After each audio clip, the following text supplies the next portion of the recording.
জীবনে আমরা কিভাবে সুখ অর্জন করতে পারি, একটা সুখময় জীবন লাভের মাধ্যম কি কি মানে চাবিগুলো কি, বা একটা জীবনে সুখ অর্জনের চাবিকাঠি, সিম্পল বেঙ্গলি মিনিং করলে সুখ অর্জনের চাবিকাঠি বা সুখী হওয়ার উপায়। তো এটা নিয়ে আমরা কিছু কথা শুনবো ইনশাআল্লাহ বিসমিল্লাহ। যেটা করলে বা যেটার মধ্যে দিয়ে আমাদের ভালো লাগা কাজ করে, আমাদের তৃপ্তি লাগে, মনোদৈহিক প্রশান্তি আমরা পাই যে কাজের মধ্যে দিয়ে, ওই কাজটাই আসলে সুখ, তাই না? তো the keys to attain happiness in life, জীবনে এই সুখ পাওয়ার মাধ্যম, কিভাবে সুখ পাবো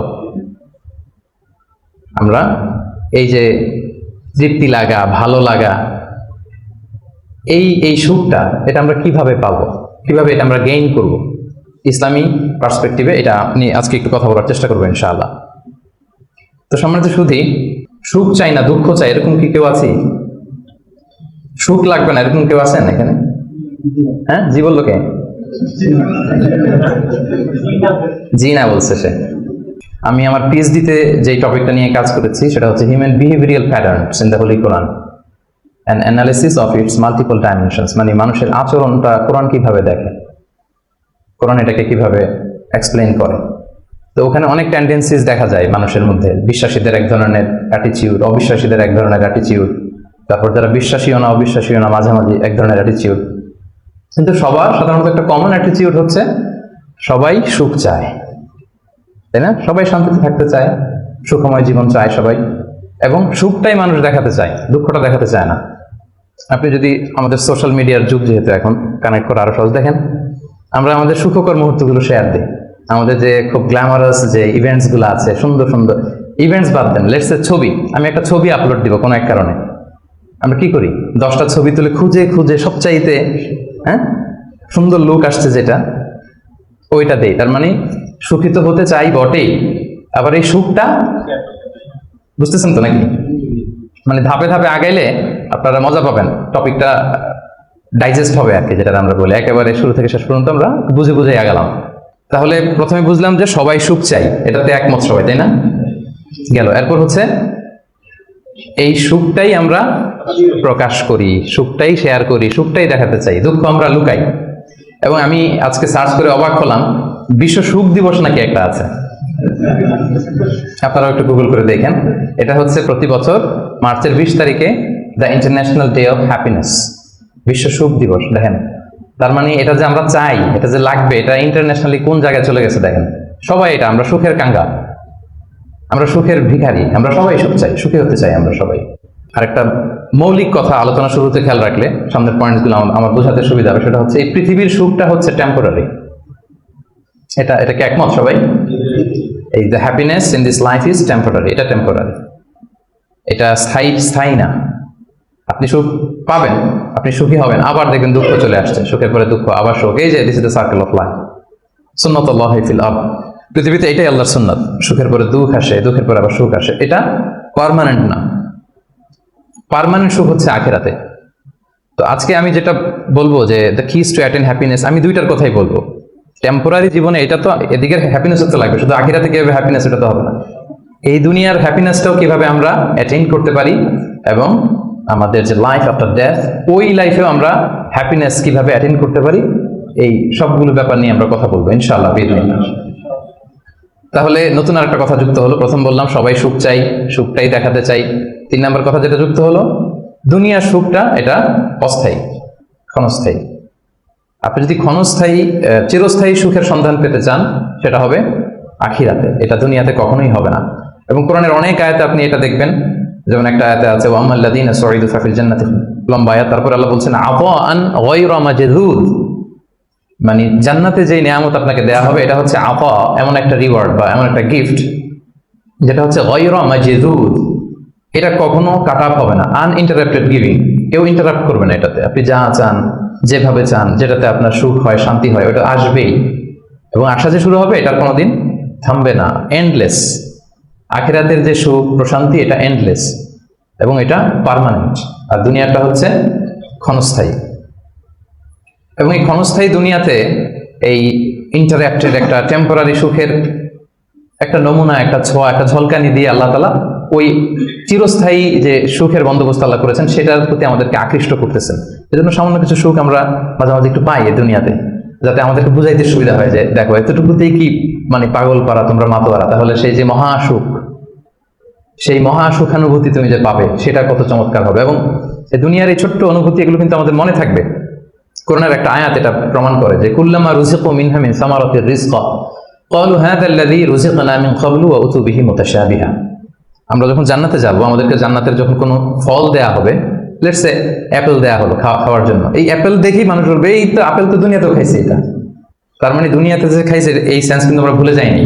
অনেকে জিজ্ঞেস করে যে আখিরাতের এই সেন্সেশনটা কেমন হবে, আখিরাতে কি দুনিয়ার সবকিছু আমার মনে থাকবে, দুনিয়ার যা যা করছে সবই কি আমার সেন্সে থাকবে, ব্রেনে থাকবে, নাকি অন্যরকম জগৎ? এই আয়াত প্রমাণ করে দুনিয়াতে আপনি কি করেছেন সবকিছু আপনার মনে থাকবে।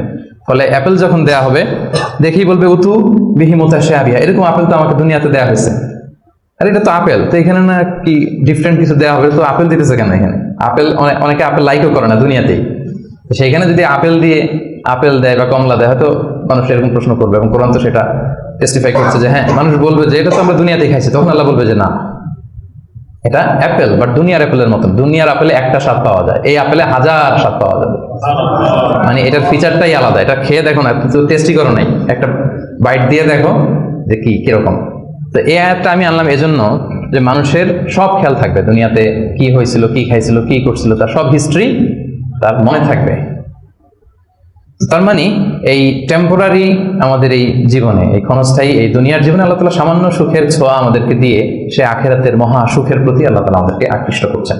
তো আজকের আলোচনায় এই দুনিয়াতে আমরা কিভাবে সুখে শান্তিতে থাকবো, একটা হ্যাপি পিসফুল লাইফ লিড করব, এটা আবার সে আখিরাতেও কিভাবে আমরা হ্যাপি হতে পারি, এই সবগুলো ব্যাপার নিয়ে ইনশাআল্লাহ আলোচনা করবো। এবার আমি মূল আলোচনায় চলে যাই। আমি 10টা পয়েন্ট নিয়ে কথা বলবো। 10 keys to attain happiness, 10টা টুলস বা কি চাবিকাঠি, সুখের চাবিকাঠি আজকে আপনাদেরকে দিয়ে যাব। এগুলো নিয়ে আপনারা সুখে শান্তিতে থাকবেন, কি বলেন? তো এই 10টা টুলস বা 10টা কিজ যদি আমরা একটু খেয়াল করি, দেখবেন যে আসলেই আল্লাহ তাআলা কিন্তু আমাদেরকে এমন জীবন দর্শন শিক্ষা দিয়েছেন, রাসূল সাল্লাল্লাহু আলাইহি ওয়াসাল্লামের লাইফস্টাইল থেকে আমরা এমন লেসন পাই যেটা দিয়ে দুনিয়াতেও আমরা সুখে থাকতে পারবো, আখিরাতেও সুখে থাকতে পারবো। সুখ আমাদের নিশ্চিত হবে ইনশাআল্লাহ। ইনশাআল্লাহ পড়েন সবাই, ইনশাআল্লাহ। সবাই সুখী হইতে চায়, জন্য সবাই খুব মানে হাস্যোজ্জ্বল চেহারা নিয়ে ইনশাআল্লাহ বলতেছে, মাশাআল্লাহ। প্রথম যে পয়েন্টটা আমি রিসার্চ করে পেয়েছি সেটা হচ্ছে সিম্পলিসিটি। একেবারে সিম্পল লাইফ লিড করা, ইজি গোয়িং হওয়া। যারা এই দুনিয়ার জীবনে ইজি গোয়িং তারা হ্যাপি বেশি। যারা একটুতেই মানে খুব ইগোর সমস্যায় ভোগে, একটু বাঘ ধরে থাকে, একটু গো ধরে থাকে, এদের জীবনে কষ্ট বেশি। এই জন্য মানে try to be easy going person. আপনি যত ইজি গোয়িং হবেন, লাইফস্টাইলে জটিল করে তো লাভ নাই আসলে। যত সিম্পলি আপনি জীবনকে যাপন করতে পারেন, হ্যান্ডেল করতে পারেন, ওইটাতেই সুখ। আপনি করে দেখেন, এটাতেই সুখ। আর যারা জটিল করে তারাই কিন্তু অস্থিরতায় ভোগে, অশান্তিতে ভোগে। তাহলে প্রথম কি হচ্ছে সিম্পলিসিটি। হ্যাঁ, আল্লাহ কিন্তু মানে খুব সিম্পলি ইসলামকে মানতে আমাদেরকে বলে, ওমা জাআলা আলাইকুম ফিদ্দীনি মিন হারাজ। কোনো কাঠিন্যতা আল্লাহ তাআলা দ্বীনে রাখেননি। ইউরিদুল্লাহু বিকুমুল ইউসরা ওয়ালা ইউরিদু বিকুমুল উসরা। আল্লাহ সহজ চান, আল্লাহ তাআলা কিন্তু কাঠিন্যতা চান না। ইসলামের বিধানগুলো দেখবেন যে অনেক ফ্লেক্সিবিলিটি, সিম্পল। দাঁড়িয়ে নামাজ পড়াকে ফরজ করা হয়েছে, পড়তে পারেন না, বসে পড়লে আল্লাহ তাআলা কবুল করছেন। বসে পড়তে পারেন না, শুয়ে পড়লেও আল্লাহ তাআলা কবুল করছেন। ওযু করে নামাজ পড়া আল্লাহ তাআলা আবশ্যক করেছেন।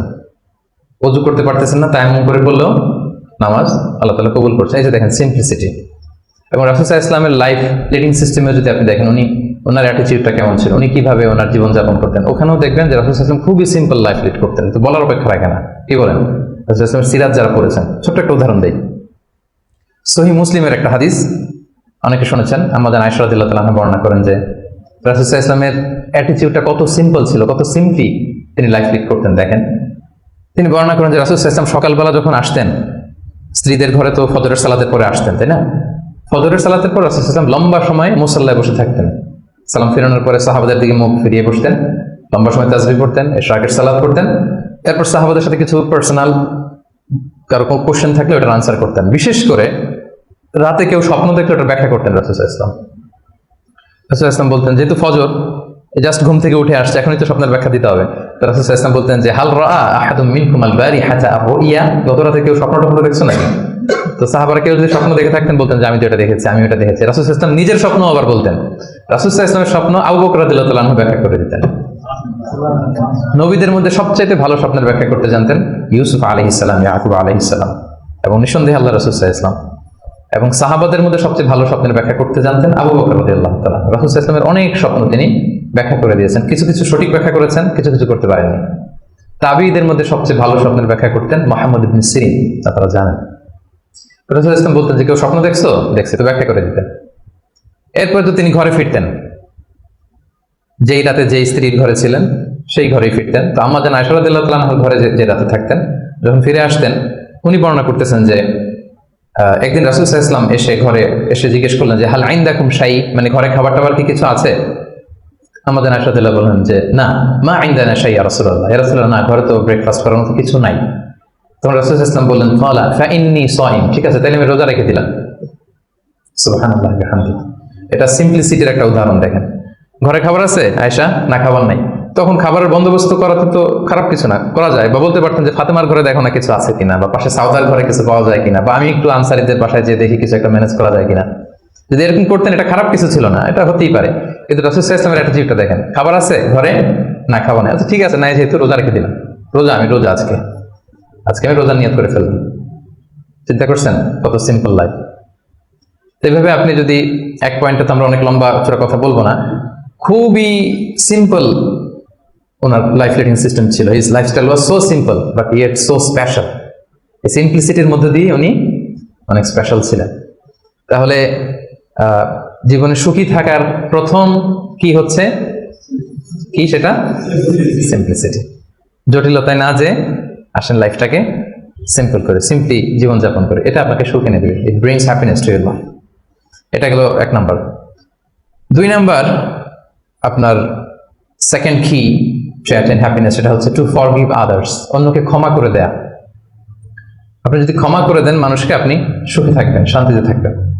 আমাদের হয় চলতি পথে আমাদের বন্ধুদের মধ্যে, বা আমাদের প্রতিবেশীর সাথে, বা আমার কলিগের সাথে, বা আমাদের সমাজে অনেকের সাথে অনেকের নানা সময় এমন বিভেদ, ঝগড়া এটা তৈরি হতে পারে, ফলে মনের মধ্যে ক্ষোভ, অশান্তি, ইভেন জেলাসিও আসতে পারে। কিন্তু এটা যদি আপনি কারোর প্রতি যদি রাগ, ক্ষোভ এটা পুষে রাখেন, ইট বার্নস ইউর সেলফ ইনসাইড, এটা ভিতরে আপনারা জ্বালাবে। যারে হিংসা করতেছেন, যার ব্যাপারে ক্ষোভ রাখতেছেন, এর কোনো ক্ষতি হয় না। ক্ষতি হয় যে এই ক্ষোভটা লালন করে, এই রাগটা যে ছেড়ে ফেলতে পারে না হৃদয় থেকে, যে মন থেকে মানুষকে ক্ষমা করতে পারে না, সে কষ্ট পায়, অশান্তি নেমে আসে, দুঃখ নেমে আসে। আর যে সিম্পলি ক্ষমা করে দেয় সবাইকে, সে মানে সুখী একটা জীবনযাপন করতে পারে। এবং এটা জরিপেও, গবেষণাতেও দেখা গিয়েছে যে যে অন্যকে সহজে ক্ষমা করে দেয় সে হ্যাপি লাইফ লিড করে। তাহলে দুই নাম্বার কি? ফরগিভনেস, ক্ষমা করে দেয়া। এটা আমরা রাসূল সাল্লাল্লাহু আলাইহি ওয়াসাল্লামের জীবনীতে যদি দেখি, রাসূল সাল্লাল্লাহু আলাইহি ওয়াসাল্লাম কি পরিমাণে যে ক্ষমা করেছেন, এটা আপনারা নিজেরাও জানেন যে কত ঘটনা। ওনার পুরো জীবনীটাই তো ক্ষমা, সবসময় ক্ষমা করে দিতেন, মনে দুঃখ পুষে রাখতেন না কখনো। এবং সাহাবাদেরকে বলতেন তোমরা ক্ষমা করে দাও। এক সাহাবী এসে বললেন, ইয়া রাসূলুল্লাহ, আমার তো অনেক কৃতদাস, ওরা শুধু কাজে ভুল করে, ওদেরও কি একটু পানিশমেন্ট দেওয়া উচিত না? রাসূল সাল্লাল্লাহু আলাইহি ওয়াসাল্লাম বলতেন না। তো কি করবো? ক্ষমা করে দাও। কয়বার করবো? বলে দিনে প্রতিদিন কমপক্ষে 70 বার। যতবার তুমি আল্লাহর কাছে ক্ষমা চাইবে ততবার ক্ষমা করবে। যতবার আল্লাহর কাছে ক্ষমা পেতে চাও ততবার ক্ষমা করবে। ফিলোসফিটা বুঝতে পারছেন?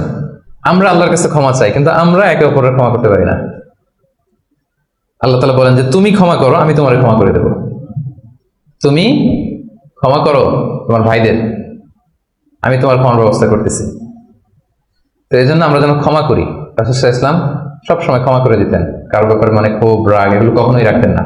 একটা ছোট্ট মজার ঘটনা বলি, আনাস রাদিয়াল্লাহু তাআলা আনহু বর্ণনা করেন, রাসূল সাল্লাল্লাহু আলাইহি ওয়াসাল্লামের পাশ দিয়ে একবার আমি হাঁটতেছিলাম, ও আলাইহি বুরদুন নাজরানি, নাজরান এলাকা থেকে আনা একটা চাদর রাসূল সাল্লাল্লাহু আলাইহি ওয়াসাল্লামের গায়ে ছিল। রাসূল সাল্লাল্লাহু আলাইহি ওয়াসাল্লাম চাদর পরতেন, গলিদুল হাশিয়া, যে চাদরের মানে ওই যে চাদরের পাশে ডিজাইন করা থাকে না নাকি, এই তো এটা কি বলে বাংলায়, ভালো বাংলায় নকশা, তো ডিজাইনটারে বলে, কিন্তু চাদরের কর্নার পাশটারে কি বলে? পায়ের পার, এটা বলে বাংলায় না, শুদ্ধটা কি আমি জানি না। তো ওই যে চাদরের পারে বা পাইরে গলিদুল হাশির খসখসে ডিজাইন ছিল। রাসূল ইসলাম গায়ে চাদর মুড়িয়ে আছেন। তো এক বেদুইন আসছে, যার মধ্যে ওইরকম সিভিলাইজেশনের ছোঁয়া লাগে না, সভ্যতার ছোঁয়া লাগে না। সে এসে রাসূল ইসলামের চাদর ধরে টান দিছে, টান দিয়ে বলছে, ইয়া মুহাম্মদ মুরলি মিন মালিল্লাহ, আচিনি মিন মালিল্লাহ, বাইতুল মাল থেকে কিছু দাও আমারে। আসছে ভিক্ষা করতে, আয়েশা ধরেন আপনাকে ধরে টান দিলে, জামা ছেড়ে ফেললো, কষ্ট দিল, তো এটা কি হয়? কি করবেন আপনি? মাইর। সহজ সিম্পল একেবারে সলিউশন, মাইর। তো নিশ্চয়ই আমরা রিয়াক্ট করবো, রেগে যাবো, বেটা ভিক্ষা যাচ্ছে আমার কাছে আমার পকেট থেকে টাকা নিবে, সে আমার সাথে খারাপ আচরণ করতেছে, তো আমি তো দেওয়ার কথা না, সাধারণত আমি তো রিয়েক্ট করবো। তো রাসূল সাল্লাল্লাহু আলাইহি ওয়াসাল্লাম কি করলেন দেখেন, টান দিলেন, এই জায়গায় দাগ পড়ে গেল। হ্যাঁ, টান যে দিছে একেবারে রাসূল ইসলামের এখানে চামড়া ছেড়ে গেছে, দাগ পড়ে গেছে। রাসূল সাল্লাল্লাহু আলাইহি ওয়াসাল্লাম শুধু এভাবে তাকালেন তার দিকে, তাকিয়ে ফাতাবাসসাম, একটা মুচকি হাসি দিলেন, দিয়ে বললেন যাও দিয়ে দাও, বাইতুল মাল থেকে কিছু অংশ দিয়ে দাও। মানে ও যে কষ্ট দিল, ব্যাড বিহেভিয়ার করলো, ওটা দেখারই সময় নাই ওনার। আগে তো দেখবে, তারপরে না রাগ করবে, ফুলে ফেপে উঠবে রাগে, এটা দেখারই সময় নেই রাসূল সাল্লাল্লাহু আলাইহি ওয়াসাল্লামের। রাসূল সাল্লাল্লাহু আলাইহি ওয়াসাল্লাম বুঝছেন যে তার ওই জ্ঞান নাই, সে চিনে নাই যে আমি রাসূলুল্লাহ, তার মধ্যে ওই সেন্স নাই। বলুন দিয়ে দাও, ওকে দিয়ে দাও, চলে গেল সে, তাও মুচকি হাসি উপহার দিলেন। সুবহানাল্লাহ বিহামদিহি। এই যে পজিটিভ অ্যাটিটিউডের কথা আমরা বলি, অপটিমিস্টিজমের কথা বলি, দেখেন রাসূল সাল্লাল্লাহু আলাইহি ওয়াসাল্লামের জীবন থেকে দেখেন অন্যকে ক্ষমা করে দেওয়ার কি নমুনা তিনি স্থাপন করেছেন। মক্কা বিজয়ের কথা যদি ধরেন, তায়েফের কথা যদি ধরেন, তায়েফে তো তিনি রক্তাক্ত হয়েছেন। তায়েফে যে গেছিলেন রাসূল সাল্লাল্লাহু আলাইহি ওয়াসাল্লামের নিজের কোনো সুবিধা নেওয়ার জন্য নাকি? তায়েফবাসীদেরকে জাহান্নামের আগুন থেকে বাঁচাতে, তাই না? কিন্তু তারা কি করলো? অত্যাচার করলো, পাথর মারলো, রক্তাক্ত করলো। রাসূল সাল্লাল্লাহু আলাইহি ওয়াসাল্লাম তাদেরকেও ইনস্ট্যান্ট ওই জায়গায় ক্ষমা। এমন না যে ভেবে দেখি ক্ষমাটা করবো কি করবো না, কাল পরশু দেখি, ভেবে চিন্তে যদি ভালো লাগে ক্ষমা করে দিলাম, আর না হলে না করলাম, এটা না, ইনস্ট্যান্ট ক্ষমা। মক্কা বিজয়ের দিন কি হলো? ঘর থেকে বিতাড়িত করা হলো, রাসূল সাল্লাল্লাহু আলাইহি ওয়াসাল্লামের উপর শারীরিক নির্যাতন, মেন্টাল প্রেশার, ওনার মেয়েদেরকে তালাক দেওয়া হলো। রাসূল সাল্লাল্লাহু আলাইহি ওয়াসাল্লাম যখন নামাজ পড়তেন ওটের নারী ভুঁড়ি চাপিয়ে দেওয়া হতো, এলাকা থেকে নির্বাসন। কিন্তু অষ্টম হিজরিতে যখন মক্কা বিজয় করে আসলেন তখন কি হলো? ভয়ে সবাই যখন কাঁপছিল, উনি কি বললেন? লা তাসরিবা আলাইকুমুল ইয়াউম, তোমাদের প্রতি কোনো প্রতিশোধ আমার নেই। ইয়াগফিরুল্লাহু লাকুম ওয়া হুয়া আরহামুর রাহিমিন, আল্লাহ তোমাদের ক্ষমা করুক, তিনি মেহেরবান। ইযহাবু ফানতুম তালাকা, চলে যাও, ক্ষমা করে দিলাম। জীবনের পরতে পরতে রাসূল সাল্লাল্লাহু আলাইহি ওয়াসাল্লামের আপনি বায়োগ্রাফি দেখলে দেখবেন পরতে পরতে একটা মানুষের ক্ষমা করার জন্য যেন মুখিয়ে থাকতেন তিনি, কখন ক্ষমা করবেন। তো এটা আপনি মানুষকে ক্ষমা করতে শিখেন, আপনি সুখে থাকবেন, আপনি সুখী হবেন। You will be happy at the end, শেষে অবশেষে আপনারই বিজয় হবে, আপনি সুখী হবেন, আপনি হ্যাপি হবেন। তো এটা হচ্ছে 2 নাম্বার পয়েন্ট, দ্য কি টু অ্যাটেইন হ্যাপিনেস। 2 নাম্বার কি? ক্ষমা করা, ফরগিভনেস। তাহলে কয়টা বললাম? প্রথমটা কি ছিল? সিম্পলিসিটি, জটিল করে লাভ নাই, লাইফটাকে সিম্পলি লিড করেন। 2 নাম্বার কি? ক্ষমা করবেন। সবাই করবেন, ক্ষমা করে দেন, দেখবেন যে আপনি ভেতর থেকে একটা প্রশান্তি, মনোদৈহিক প্রশান্তি আপনি মানে অনুভব করছেন। 3 নাম্বার সুখে থাকার 3 নাম্বার চাবিকাঠি হচ্ছে try to make others happy, অন্যকে সুখী করার চেষ্টা করা। মানে আপনি হ্যাপি হইতে চাইলে আরেকজনকে হ্যাপি বানাইতে হবে। বুঝতে পারছেন না ব্যাপারটা? খুব সিম্পল। আপনি যদি অন্য মানুষ কিভাবে সুখী হতে পারে, তারা কিভাবে ভালোভাবে থাকতে পারে, এটা নিয়ে টেনশন করেন, আপনার হ্যাপিনেস নিয়ে এটার দায়িত্ব নিবে কে? কিছু কাউকে দান করেন, চ্যারিটি করেন, ডোনেশন করেন, এটা করার পরে যে কি সুখানুভূতি, অনুভূতি কি আর বোঝানো যায় না? ওটা অনুভব করতে হয়, এটা আপনি অনুভব করবেন, এবং যারা আপনারা এটা করেন নিশ্চয়ই অনুভব করেছেন। তো এটা যদি আমাদের মধ্যে থাকে, এটা আপনাকে হ্যাপি করবে। চিন্তা করেন ইসলামের বিধানগুলো, ইসলামের বাতলে দেওয়া যে জীবন দর্শন কত সুন্দর, মানে পুরো সমাজের সবাই যেন আমরা হ্যাপি থাকতে পারি, এরকম একটা সিস্টেম, তাই না? অন্যরা হ্যাপি আমি করতে যাচ্ছি, আমি হ্যাপি হয়ে যাচ্ছি। এবং সহিহ মুসলিমের একটা হাদিস এখানে আমি উল্লেখ করতে চাই, লম্বা হাদিস, শেষের অংশটা টেক্সটটা হচ্ছে এরকম যে আল্লাহু ফি আউনিল আবিদি মা কানাল আবদু ফি আউনি আখি। রাসূল সাল্লাল্লাহু আলাইহি ওয়াসাল্লাম বলেন, আল্লাহ তাআলা ততক্ষণ পর্যন্ত বান্দার সাহায্যে থাকে যতক্ষণ পর্যন্ত বান্দা তার ভাইয়ের সাহায্যে থাকে। কথাটা বুঝতে পারছেন? আই রিপিট, আল্লাহ তাআলা ততক্ষণ পর্যন্ত কোনো বান্দার সাহায্যে থাকে যতক্ষণ পর্যন্ত এই বান্দা তার ভাইয়ের সাহায্যে থাকে। তা আপনি আল্লাহর সাহায্য পাইতে হলে এটা কন্ডিশন কি বলেন তো দেখি? আপনার ভাইকে হেল্প করেন, তাকে হেল্প করেন, তার একটু উপকার করেন, আল্লাহ তাআলার পক্ষ থেকে নুসরাত, সাহায্য এটা নেমে আসবে। সুবহানাল্লাহ। তার মানে অন্যের প্রতি ভালো যেটা করেন, এই ভালোটা আপনার দিকে ফিরে আসে, অন্যের প্রতি শুভকামনা এটা রিটার্ন হয়ে আপনার দিকেই ফিরে আসবে। So try to make others happy, অন্যকে সুখী করার চেষ্টা করা, এটা আপনাকে সুখী করবে। 3 নম্বর পয়েন্টটা বুঝতে পেরেছেন? আচ্ছা, 4 নম্বর পয়েন্ট হচ্ছে সুখে থাকার 4 নম্বর মাধ্যম হচ্ছে be grateful with what you have. আপনার যা আছে এটা নিয়েই গ্রেটফুল থাকেন, কৃতজ্ঞ হন। যেটা আছে, আমরা যেটা করি, আমার যেটা আছে এটা নিয়ে আমি তৃপ্ত না, আমি অন্যদের গুলো দেখে হাউদাস করি, কিন্তু আমার মাঝে যে আনন্দ নেয়ার কত কিছু আছে এটা আপনি একটু খেয়াল করে দেখেন না, একটু খেয়াল করে দেখেন। এবং আল্লাহ তাআলা বলছেন যে ওয়া ইয তাআযানা রাব্বুকুম লা ইন শাকারতুম লা আযীদান্নাকুম ওয়া লা ইন কাফারতুম ইন্না আযাবি লাশাদীদ। যে তোমরা যদি শুকরিয়া করো আমি নিয়ামত বাড়িয়ে দেবো, আর যদি কুফরি করো মানে অকৃতজ্ঞ হও তাহলে আমার শাস্তির মুখোমুখি কিন্তু তোমাকে হতে হবে। তাহলে শুকরিয়া করলে আল্লাহ তাআলা বাড়িয়ে দেয়। তো এই জায়গাটাতে আমাদের বড় ঘাটতি। আমাদের যা আছে, what I have, I'm not happy with that, এটা নিয়ে আমি সুখী না। মনে হয় যে ওইটাতে মনে হয় সুখ, ওই জায়গায় যেতে পারলে আমার জীবনটা একেবারে খুব আমি আনন্দিত হতাম। তারপর আপনি যেই স্থানটাতে যেতে চান ওই স্থানটাতে যে আছে তার সাথে কথা বলেন যে ভাই আপনি হ্যাপি তো, বলে না আমিও তো হ্যাপি না, ওই যে আমি তো খুঁজতেছি ওইটা, আমি যদি একটু ওই পর্যন্ত যেতে পারতাম তাহলে একেবারে মহা সুখ পাইতাম। আসলে সুখটা হচ্ছে আপেক্ষিক। আপনার যেটা আছে আপনি এটা নিয়ে যদি ভাবেন দেখবেন যে শুকরিয়া করে শেষ করতে পারবেন। আপনি দেখেন যে আপনার আমাদের মধ্যে কত কমপ্লেইন, হ্যাঁ, কত অভিযোগ, আমার এটা নাই, আমার সেটা নাই, আমার ভালো ক্যারিয়ার নাই, আমার জব নাই, আমার সুন্দরী বউ নাই, আমার ফ্যামিলির এই সমস্যা, আমার ওই সব, মানে আমার জীবনে কিছুই পাই নাই আমি। মানুষের মধ্যে যোগ বিয়োগ এরকম এটা থাকে। কিন্তু দেখেন আপনার চেয়ে খারাপ অবস্থানে যে আছে আপনি একটু দেখেন কি অবস্থা। আল্লাহু আকবার। আপনি যদি ক্যান্সারে আক্রান্ত কোনো পেশেন্টের সাথে যে একটু দেখা করেন তখন বুঝবেন আপনার কি আছে। 2-3 বার কেমোথেরাপি দেওয়া হয়েছে, চুলগুলো দাড়িগুলো পরে একটা ফ্যাকাশে চেহারা হয়ে গেছে, পরে যদি যে জিজ্ঞেস করেন ভাই তুমি কি চাও, বলবে আমি শুধু বাঁচতে চাই। কি চাই? আপনি কি চান? ক্যারিয়ার চান, টাকা চান, ফলোয়ার চান, দাপট চান, আপনার অনেক কিছু লাগবে। আমি এটা চাই, ওটা চাই, ওটা চাই। ও শুধু একটা জিনিস চায়, কি চায় সেটা? যদি কোনোভাবে সে বাঁচতে পারে, মানে ডক্টর এসে যদি বলে যে না আপনি তো রিকভারি করে ফেলছেন, সে যে কি মহা খুশি, মানে অশ্রু সিক্ত সেজদা দিয়ে সে জানামাজ ভিজায় ফেলবে। হায়রে তার কান্না, হায়রে তার শুকরিয়া। কি জন্য শুকরিয়াটা করতেছে? বেঁচে আছে। আপনি বেঁচে আছেন না? আমি বেঁচে আছি না? তো আমি বেঁচে আছি, এই বাঁচতে পারাটা তার কাছে স্বপ্ন। চিন্তা করছেন ব্যাপারটা? এই যে আমরা শ্বাস প্রশ্বাস নিচ্ছি, কি সুস্থ সুন্দর জীবন যাপন করতেছি, এই বেঁচে থাকতে পারাটা একজনের কাছে স্বপ্ন, মহা স্বপ্ন। সে শুধুই বাঁচতে চায়। তো আমরা সুখ আসলে এদিকে সেদিকে খুঁজে পাই। আমার মধ্যে যে আল্লাহ তাআলা সুখের কত টুলস দিয়েছেন, কত মাধ্যম দিয়েছেন, শুকর গুজার হওয়ার মতো কত নেয়ামত আল্লাহ তাআলা দিয়েছেন, সেটা আমরা চোখে দেখি না। আপনি যদি একটু খেয়াল করেন কি নেয়ামত দিয়েছে আল্লাহ তাআলা, আপনি অবশ্যই শুকর গুজার হতে পারবেন। অনেক কিছু আল্লাহ আপনারা দিয়েছে যেটা অন্য কাউকে দেয় নাই, অনেক কিছু আপনার মধ্যে আছে। তো এগুলোর জন্য আমাদের মানে গ্র্যাটিটিউড শো করতে হবে আল্লাহ তাআলার কাছে যে আল্লাহ শুকর, আলহামদুলিল্লাহ তুমি অনেক ভালো রেখেছো, অনেক ভালো আছে আলহামদুলিল্লাহ। এই শুকরিয়া করার মেন্টালিটি যদি ডেভেলপ করেন দেখবেন যে আপনি মহা সুখী। আপনার মধ্যে সুখানুভূতি, মনোদৈহিক প্রশান্তি, শান্তি এটা নেমে আসবে। আর যখনই দেখবেন যে আপনার উপরে যে আছে, রাসূল সাল্লাল্লাহু আলাইহি ওয়াসাল্লাম বলছে যে উনজুরু ইলা মান হুয়া আসফালা মিন, তোমার চেয়ে খারাপ পজিশনে আছে তার দিকে একটু তাকাও, তাইলে শুকরিয়া করতে পারবা। তোমার চেয়ে উপরে যে আছে তার দিকে তাকিও না।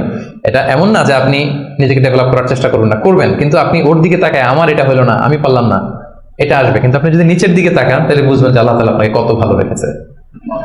তো এই জন্য সুখী হওয়ার 4 নম্বর মাধ্যম হচ্ছে be grateful with what you have. যা আমার আছে এটা নিয়ে যেন আমি শুকরগুজার হই। আমি যেন বেশি বেশি পড়ি আলহামদুলিল্লাহ। বেশি বেশি কি পড়বেন? পড়তে পারবেন তো? নাকি আলহামদুলিল্লাহ বলার মতো জীবনে কিছুই ঘটে নাই আপনার? হ্যাঁ, এরকম কেউ আছেন যে না আমি কি নিয়ে আলহামদুলিল্লাহ বলি, আমার তো আলহামদুলিল্লাহ বলার মতো এরকম কিছুই খুঁজে পাচ্ছি না। এরকম কেউ আছেন?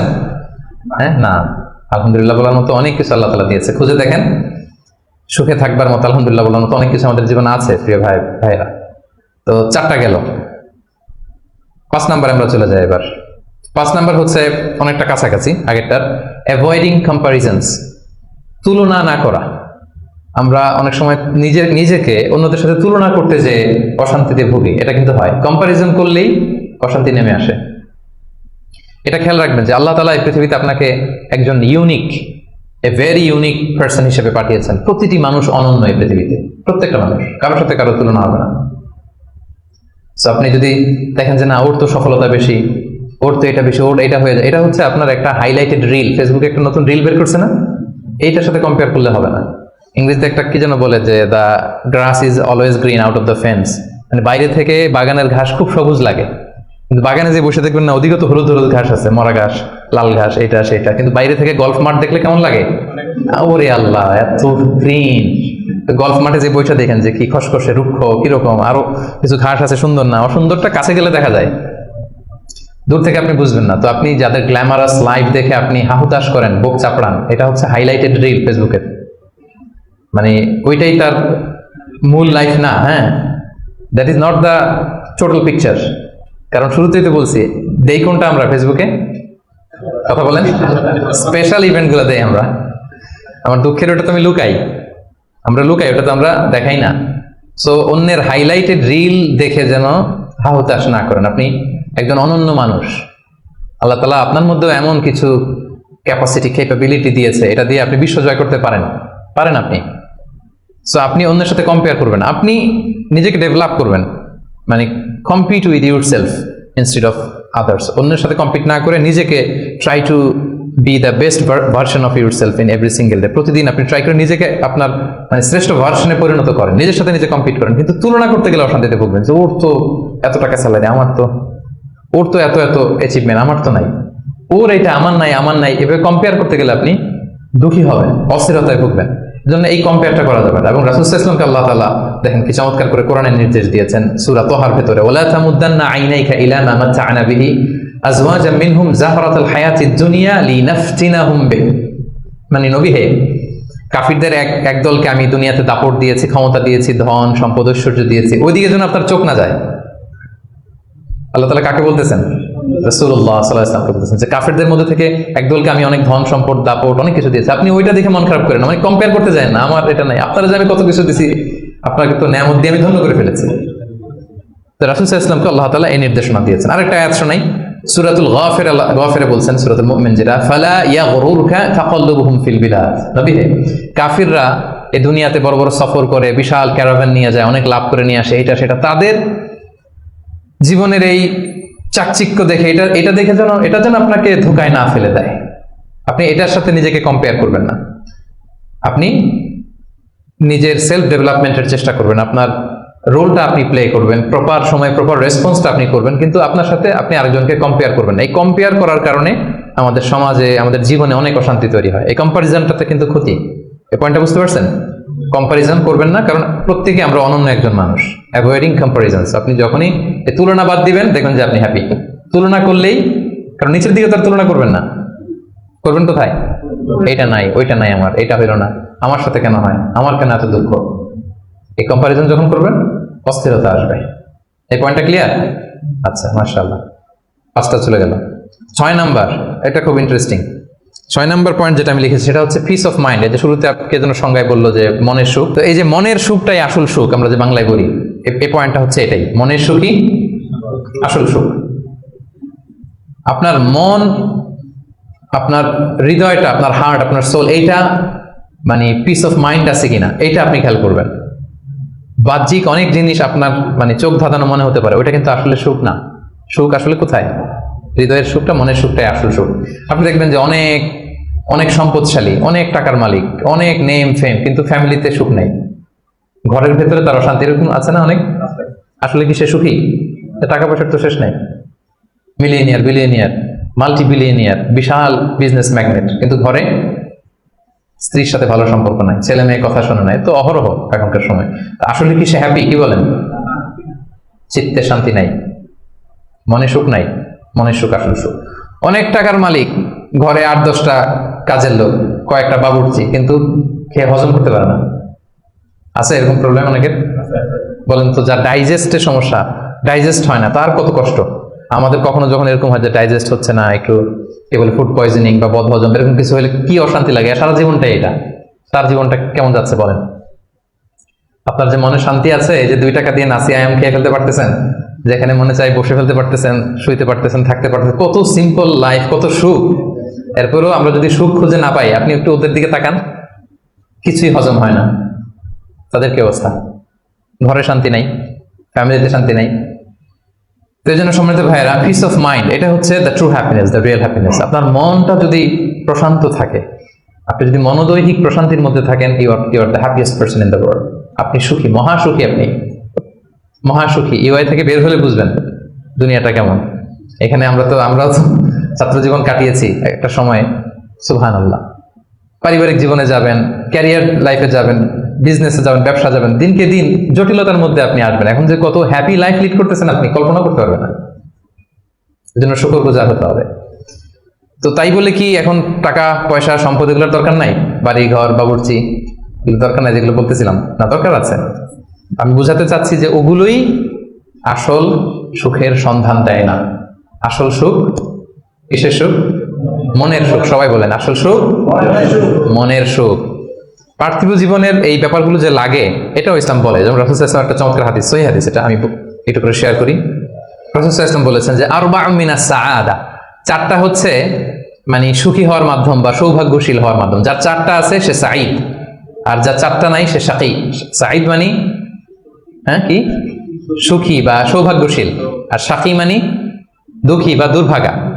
তো সুখী কারা বা সৌভাগ্যশীল কারা? রাসূল সাল্লাল্লাহু আলাইহি ওয়াসাল্লাম পার্থিব জিনিস যে লাগে এটা যে ইসলাম ডিনাই করে না তার প্রমাণ রাসূল সাল্লাল্লাহু আলাইহি ওয়াসাল্লাম বলছেন যে আরবাউ মিনাস সাআদা, চারটা জিনিস মানুষের সুখ নিশ্চিত করে, সুখ এনে দেয় পার্থিব জগতে, দুনিয়াবি হাইসিয়াতে আর কি। এক নম্বর হচ্ছে আল মারআতু সালিহা, নেককার স্ত্রী। এটা কিন্তু আপনার জীবনকে সুখময় করার একটা বড় মাধ্যম। দুই নম্বর হচ্ছে আল মাসকানুল ওয়াসিআ, প্রশস্ত বাসভবন। কি বলেন? খুব যদি চিপা চাপা হয় এটা তো ওখানে চলাফেরা করে তো মজা হবে না স্বাভাবিক, কিন্তু যদি একটা চমৎকার বাসভবন হয় অনেক স্পেশাস, এটা আসলে সুখ স্বাচ্ছন্দ্যের একটা ব্যাপার, মানে দুনিয়াবি দিক থেকে। তিন নম্বর হচ্ছে ওয়াল জারুস সালিহ, ভালো প্রতিবেশী, গুড নেইবার। কি বলেন? আরবিতে কি বলে? উতলুবুল জার ক্বাবলাদ দার, বাড়ি কেনার আগে আগে প্রতিবেশী দেখে নাও, আরবি ভাষা একটা প্রবাদ। আর চার নম্বর হচ্ছে ওয়াল মারকাবুল হানি, মানে হচ্ছে লিটারালি হচ্ছে সুইট রাইডিং, ভালো একটা আরোহণ। এটা বর্তমানে গাড়ি হইতে পারে, একটা সুন্দর চমৎকার গাড়ি, ভালো ব্র্যান্ডের গাড়ি, মার্সিডিজ না হতে পারে। রাসূল সাল্লাল্লাহু আলাইহি ওয়াসাল্লাম টেস্টিফাই করছে, আপনার এটা নেগেটিভলি নেওয়ার সুযোগ নাই। হ্যাঁ, এটা দুনিয়াবি দিক থেকে তো অবশ্যই একটা সুখের মাধ্যম, মার্সিডিজ ব্র্যান্ড হতে পারে। অথবা রাসূল সাল্লাল্লাহু আলাইহি ওয়াসাল্লামের সময় ছিল যে কোনো আরোহণ, ভালো ঘোড়া, তেজস্বী ঘোড়া, উট, হ্যাঁ এগুলো। তাহলে এই চারটা হচ্ছে আরবাউ মিনাস সাআদা, এই চারটা জিনিস পার্থিব জগতের সুখ এনে দেয়, মানুষকে সৌভাগ্যশীল বানায়। তার মানে ইসলাম এটা নিষেধ করে নাই। কিন্তু দ্য পয়েন্ট ইজ হেয়ার, রাসূল সাল্লাল্লাহু আলাইহি ওয়াসাল্লামের জীবনে কয়টা ছিল বলেন? এই চারটার মধ্যে থেকে রাসূল সাল্লাল্লাহু আলাইহি ওয়াসাল্লামের জীবনে আসলে কয়টা ছিল? শুধু এক নম্বরটাই ছিল। যদি আপনি মানে একেবারে সঠিকভাবে চিন্তা করে দেখেন, এই চারটা জিনিস থাকলে যে জীবনটা খুব স্মুথ হয়, রাসূল সাল্লাল্লাহু আলাইহি ওয়াসাল্লাম বলছেন কথা ঠিক, কিন্তু ওনার কয়টা ছিল? একটাই ভালো মতো ছিল, সেটা কি? নেকার স্ত্রী, আল মারআতুস সালিহা, এটা ছিল। দুই নম্বরে আসেন আল মাসকানুল ওয়াসি, তো মোটেও ছিল না। রাসূল সাল্লাল্লাহু আলাইহি ওয়াসাল্লামের ঘরের সাইজ জানেন তো না? এখন মক্কা মদিনায় গেলে বিভিন্ন মাআরিদ হয়, ওখানে দেখা যায় যে কত মিটার বাই কত মিটার, খুবই ছোট একটা রুম। আম্মা জান আয়েশা রাদিয়াল্লাহু তাআলার ঘরের সাইজটা যদি বলি খুবই ছোট। এই অল্প কিছু জিনিস রাখতে পারে, একটা জাজিম রাখতে পারে, কয়েকটা জিনিস ঝুলায় রাখতে পারে, আর দুইজন থাকতে পারে কোন রকম। এটা ছিল ওনার বাসভবন। এটা কি আল মাসকানুল ওয়াসি হইছে? পান নাই আমি এটা। তারপরেরটায় আসেন ওয়াল জারুস সালিহ, ভালো প্রতিবেশী পাইছেন, কাছাকাছি ধরলে পাইছেন, পাশে ফাতেমার ঘর, দিকে স্ত্রীদের ঘর। কিন্তু আপনি যদি বিগার সেন্সে চিন্তা করেন, কারা থাকতো আশেপাশে? এদিকে তো না, আবু লাহাব তো মক্কার কথা, লেটস সে মদিনার কথাই যদি আমরা বলি, আপনার কারা থাকতো? মুনাফিকদের একটা দল তো থাকতোই, আর তিন দিকে জিউস, ইহুদিরা, বনু কাইনুকা, বনু নাদির, বনু কুরাইযা। এরা কি করছে রাসূল সাল্লাল্লাহু আলাইহি ওয়াসাল্লামের সাথে? মানে ট্রেচারির যত ধরন হইতে পারে, বিট্রে করার যত ওয়ে হতে পারে, সবগুলো করেছে। একটা রাত শান্তিতে ঘুমাইতে পারে না এদের কারণে। এটা কবে পর্যন্ত? ৫ম হিজরির আগ পর্যন্ত ঘুমাতে পারে নাই। বনু এই কুরাইজাকে যখন করলেন, এক্সাইল করলেন, তারপর থেকে অনেকটা এই জিউসদের ঝামেলা থেকে উনি মুক্ত হয়েছেন। তাহলে চিন্তা করেন, এটাও ছিল না। এরপর ৪ নম্বরে যদি আসেন আল মারকাবুল হানি, ভালো যানবাহন বা ঘোড়া, এগুলো ছিল এভারেজ ধরতে পারেন, যেগুলো ছিল কসওয়া, আদবা, যা ছিল এগুলো এভারেজ টাইপের। তার মানে রাসূল সাল্লাল্লাহু আলাইহি ওয়াসাল্লামের কিন্তু এগুলো ছিল না। এটা প্রমাণ করে যে এগুলো হইলে জীবন স্মুথ হয়, সুন্দর হয়, বাট এগুলোই সুখ শান্তি দেওয়ার আসল টুলস না। আসল সুখ বলেন না একটু সবাই, আসল সুখ মনের সুখ। এটা খেয়াল রাখতে হবে। এটা আমি কোথা থেকে নিয়েছি? এটা হাদিস থেকে নিয়েছি। এই যে রাসূল সাল্লাল্লাহু আলাইহি ওয়াসাল্লাম বলছে যে লাইসাল গিনা আন কাসরাতিল আরাব, অনেক সম্পদ থাকলে এটাই অন্তরের মজা, শান্তি, প্রাচুর্যতা না। ওয়ালাকিন্নাল গিনা গিনান নাফস, মূল সুখ হচ্ছে অন্তরের সুখ, মূল ধনাঢ্যতা হচ্ছে অন্তরের ধনাঢ্যতা। আপনার অন্তর হ্যাপি তো সব হ্যাপি। আপনি না খেয়ে, সামান্য খেয়ে, আপনি ছোট্ট ঘরের ভিতরে আপনি সুখ আর সুখ, এরকম ফ্যামিলি আছে না? আপনারা কি মনে করেন যে রিক্সাওয়ালার যে বস্তির ভেতরে কুড়ে ঘরে কোনো সুখ নাই? কথা বলেন, আছে না? আছে। এদেরকেও আল্লাহ সুখের সন্ধান দিয়েছেন। তো নট নেসেসারি যে আপনার টাকা পয়সা এগুলো হইলেই সুখ হবে না। আরেকটা হাদিস আমি ইবনে মাজাহ থেকে একটু শোনাই, খুব চমৎকার হাদিস। হাদিসটা শুনুন, ইবনে মাজাহ এসেছে, মান কানাতি দুনিয়া হাম্মাহু ফারাকাল্লাহু আলাইহি আমরাহু ওয়া জাআলা ফাকরাহু বাইনা আইনাই। লম্বা হাদিস, আমি অর্থটা বলি। হাদিসটা একটু খেয়াল করেন আমার সাথে। রাসূল সাল্লাল্লাহু বলেছেন, পার্থিব চিন্তা যাকে মোহগ্রস্ত করবে, মানে যে দুনিয়া নিয়ে পেরেশান, তার কি হবে দেখেন? তার কাজকর্মে আল্লাহ তাআলা অস্থিরতা ঢেলে দিবেন, সে অস্থির হবে। দারিদ্রতা হবে তার নিত্য সঙ্গী, এবং এই পার্থিব স্বার্থ সে ততটুকুই পাবে যতটুকু তার তাকদিরে লেখা আছে, এর বেশি পাবে? অস্থির যদি হন আপনি, পেরেশান হন, যত পেরেশান হন, আপনার তাকদিরে যা লেখা তার চেয়ে 1 ইঞ্চি বেশি পাওয়া যাবে নাকি? যাবে না। আর যার উদ্দেশ্য হবে আখিরাত, আল্লাহ তার সবকিছু স্মুথ করে দিবেন, সুবহানাল্লাহ। তার অন্তরকে আল্লাহ তাআলা ঐশ্বর্যমণ্ডিত করে দিবেন। যেটা বলতেছিলাম যে ফাইনাল গিনা গিনান নাফস, অন্তরের সুখ, হৃদয়ে সুখী আসল সুখ, অন্তরের সুখী আসল সুখ। এবং দুনিয়া স্বয়ং তার সামনে এসে হাজির হবে। যার চিন্তা হচ্ছে আখিরাত নিয়ে, দুনিয়া আপনাতে এসে ধরা দিবে। এই জন্য হৃদয়ের সুখটা, এটা যে আসল সুখ, এটা যেন আমরা ফিল করি, এটা এনশিওর করার ট্রাই করতে হবে। আপনি এইটা না করে অন্যদিকে যদি বেশি ছুটেন, আপনার অস্থিরতা কমবে না, এটা আপনাকে দুঃখী বানাবে, অসুখী বানাবে, অস্থির বানাবে, আপনার সুখ কেড়ে নেবে জীবন থেকে। তাহলে এই যে হৃদয়ের সুখ, আসল সুখ, হ্যাঁ, piece of mind is the real happiness, 6 নম্বরটা বুঝতে পারছেন প্রিয় ভাইরা? বুঝতে পারছেন সবাই? আচ্ছা, এবার চলে যায় 7 নম্বরে। 7 নম্বর পয়েন্ট হচ্ছে এক্সপেক্ট লেস। এক্সপেকটেশন যেন লেস থাকে, তাইলে হ্যাপি হবেন। অনেক এক্সপেকটেশন পান নাই কিছু, এই তো দুঃখ শুরু। স্বামী স্ত্রীর কাছে অনেক এক্সপেকটেশন, পায় না এখন কিছু, দুঃখ বাড়তেছে। স্ত্রী স্বামীর কাছ থেকে অনেক এক্সপেকটেশন, যখন হয় না ফুলফিল, কষ্ট পায়। বন্ধু বন্ধুর কাছে এক্সপেকটেশন অনেক বেশি, বাবা ছেলের কাছে এক্সপেকটেশন অনেক বেশি, সুপারভাইজার ছাত্রের কাছে এক্সপেকটেশন, ছাত্রের সুপারভাইজারের প্রতি। এই যে এটা তো বাস্তবতা, তাই না? যখন আপনি হাই এক্সপেকটেশন নিয়ে থাকবেন কিন্তু আউটকাম এরকম পাচ্ছেন না, তো কি হ্যাপি না আনহ্যাপি? বলেন হ্যাপি না আনহ্যাপি? কিন্তু এক্সপেকটেশন খুব একটা আপনি বেশি করেন নাই, এরপরে আপনি যদি বেশি পান কেমন লাগবে? ভালো লাগবে না? আমার এক্সপেকটেশন নাই, একটা হইলেই হইলো, এরপরে দেখি মাশাআল্লাহ শুধু আসতেছে আসতেছে, কেমন লাগবে? ভালো লাগবে? হ্যাঁ, এই জন্য এক্সপেক্ট লেস। এক্সপেক্ট লেস মানে I am not talking about the goal. Goal should be higher and higher and bigger. Goal বড় হবে, কিন্তু আপনার এক্সপেকটেশন যেন অনেক বড় না হয়। আপনার জীবনের গোল থাকবে বড়, কিন্তু আপনি যদি অনেক এক্সপেক্ট করেন জীবনের প্রতিটি ক্ষেত্রে, যখন এই এক্সপেকটেশন ফুলফিল করবে না, আপনি কষ্ট পাবেন। এই জন্য কালকে কি খাবো, আগামী মাসে কি হবে, এরপরের বছর, এই যে হাহুতাশ করা, অনেক এক্সপেক্ট করা, এটা মানুষের জীবনে দুঃখ নিয়ে আসে। আপনি আজকের জন্য বাঁচেন, কালকের তো জন্মই হয় নাই, আগামীকালের জন্ম হয়েছে। আজকের চিন্তা করেন, আজকের এটা নিয়ে আপনি থাকেন, দেখবেন যে হ্যাপি আপনি।